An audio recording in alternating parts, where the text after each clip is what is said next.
تو جناب فاطمہ تو زہرا رضی اللہ تعالیٰ عنہا چھوٹی چھوٹی باتیں کرتی ہیں. حضرت خدیجہ کہتی ہیں جب چلے جاتے نا حضور تو میں پھر بلاتی, میں کہتی ادھر آنا فاطمہ, کیا باتیں کر رہی تھی اپنے ابا سے؟ تو کہتی پھر وہ مجھے بتاتی بھی اور راضی بھی ہوتی. یہ سلسلہ آخر تک چلا. یہ حضرت فاطمہ سے راز کی باتیں کرنا حضور کا آخر تک چلا. بخاری مسلم میں حدیث, وہاں راوی حضرت خدیجہ ہے, یہاں راوی حضرت عائشہ صدیقہ ہے. جناب عائشہ صدیقہ کہتی ہیں حضور کے وصال ظاہری سے کچھ دن پہلے خود نبی کریم علیہ السلام نے حضرت فاطمہ الزہرا کو بلایا, اور جب وہ آئیں تو کہتی ہیں ان کو میں نے آتے دیکھا تو میں نے پھر حضور کو ان کے استقبال کے لیے کھڑے ہوتے بھی دیکھا. پھر حضور نے ان کا ماتھا چوما, جہاں بیٹھے تھے وہاں بٹھایا, پہلو میں بیٹھ گئے, اور فرماتے ہیں پھر باپ بیٹی باتیں کرنے لگے.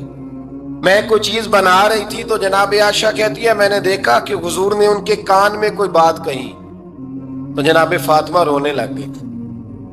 پھر حضور نے کان میں کچھ کہا تو وہ مسکرانے لگی. کہتی ہیں حضور وہ بات کر کے تشریف لے گئے, فاطمہ ابھی بیٹھی تھی, میں آئی, میں نے آ کے کہا کہ فاطمہ بتاؤ نبی کریم علیہ السلام نے آپ سے کیا کہا؟ کبھی ہنستی تھی کبھی روتی تھی. تو فرمایا حضور نے منع کیا ہے, یہ میرا اور میرے نبی کا راز ہے, میں حضور کی حیات ظاہرہ میں یہ بات کسی کو بتا نہیں سکتی. فرماتی ہیں کہ فاطمہ سے تو میں نے پوچھ لیا پر حضور سے پوچھنے کی تو جرت ہی نہیں تھی نا, لیکن وہ راز کی بات تھی. کچھ دن گزرے تو حضور بیمار ہو گئے, پھر کچھ دن گزرے تو حضور کا وصال ہو گیا.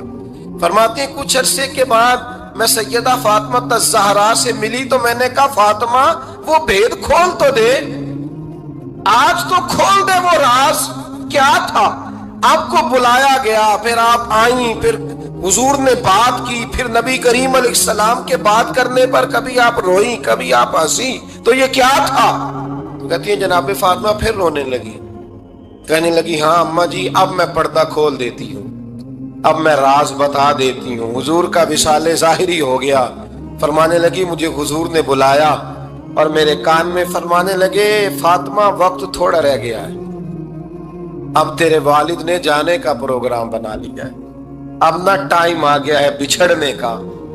فرماتی ہیں جب میں نے یہ بات سنی تو میں رو پڑی, حضور آپ بچھڑ جائیں گے؟ کہتی ہے میں روئی. ذرا حدیث کے جملوں پہ غور کرنا. ماتی تھوڑی دیر گزری تو حضور نے میرے کان میں کہا فاطمہ پتر رو نا, بیٹے رو نا, میرے جانے کے بعد جو سب سے پہلے میرے پیچھے آ کے مجھے ملے گی نا بیٹی وہ تو ہی ہوگی. اللہ کرے میں سمجھا سکوں آپ کو بات. جب کہا نا کہ میں وصال کروں گا تو رو پڑی, اور جو کہا نا میرے بعد تیرا بھی جلدی وصال ہو جائے گا تو حضرت فاطمہ نے ہنسنا شروع کر دیا.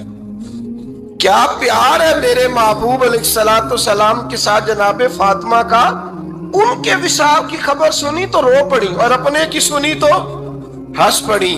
اور پھر حضور نے کہا فاطمہ تجھے یہ بھی پتا ہے نا کہ اللہ تجھے جنتی عورتوں کا سردار بنائے گا, یہ بھی تجھے پتا ہے. تو جناب فاطمہ الزہرا کے ساتھ شروع سے لے کر آخر تک میرے رسول کریم علیہ السلام کی محبت رہی, پیار رہا. اور جناب فاطمہ کا جو حضور سے پیار تھا, چھوٹی سی عمر تھی حضرت فاطمہ کی جب حضرت خدیجہ وصال کر گئی, تو کسی نے کہا فاطمہ سب سے پہلے گھر سے کب نکلنا ہوا؟ تو بخاری مسلم میں حدیث ہے, اللہ کے نبی نا بیت اللہ شریف کے سامنے سجدے میں تھے تو ابو جہل کو شرارت سوجی, شرارت. اس نے کچھ لوگوں سے کہا, عقبہ بن ابی معیط تھا, کچھ اور لوگ تھے, کہنے لگا میں ابھی رستے سے گزرا ہوں تو وہاں کسی نے اونٹ ذبح کیا ہے. تو اونٹ کی اوجڑی, آپ نے اوجڑی دیکھی ہے نا, جانور کی اوجڑی بڑی وزنی ہوتی ہے, اس میں گندگی ہوتی. اونٹ کی اوجڑی بڑی وزنی ہوتی تھی. کہنے لگا وہاں اونٹ کی اوجڑی پڑی ہے, وہ دیکھو نبی پاک معاذ اللہ سجدے میں ہے, تو معاذ اللہ ثم معاذ اللہ وہ اونٹ کی اوجڑی اٹھاؤ حضور کی گردن پہ رکھ دو. تھوڑا سا مشکل سے جمعہ پڑھنا پڑ جائے نا, اور تھوڑا سا مشکل سے پڑھانا پڑ جائے تو ہم دین کے بہت بڑے خدمت گزار بن جاتے ہیں. یہ دیکھو سجدے کتنے مشکل سے ہو رہے ہیں, یہ دیکھو سجدے کتنی مشکل سے ہو رہے ہیں، کتنی مشکل سے حضور کے سر انور پر اوجڑی رکھ دی۔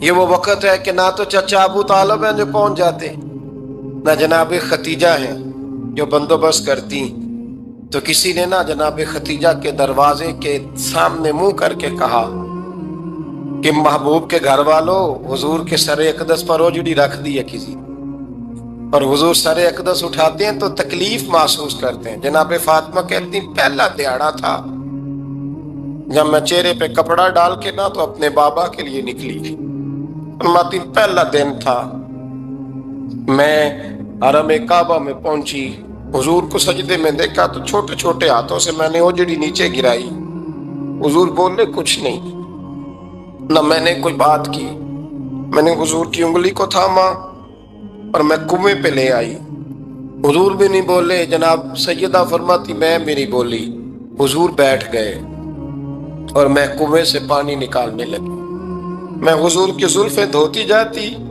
اور حضور روتے جاتے، زلفیں دھوتی جاتی اور حضور روتے جاتے۔ پھر حضرت فاطمہ نے جب حضور کی زلفیں دھو لی تو ہاتھ اٹھائے، کہا اے اللہ کہ جنہوں نے میرے بابا کو تکلیف دی ہے نا ان کو برباد کر دے۔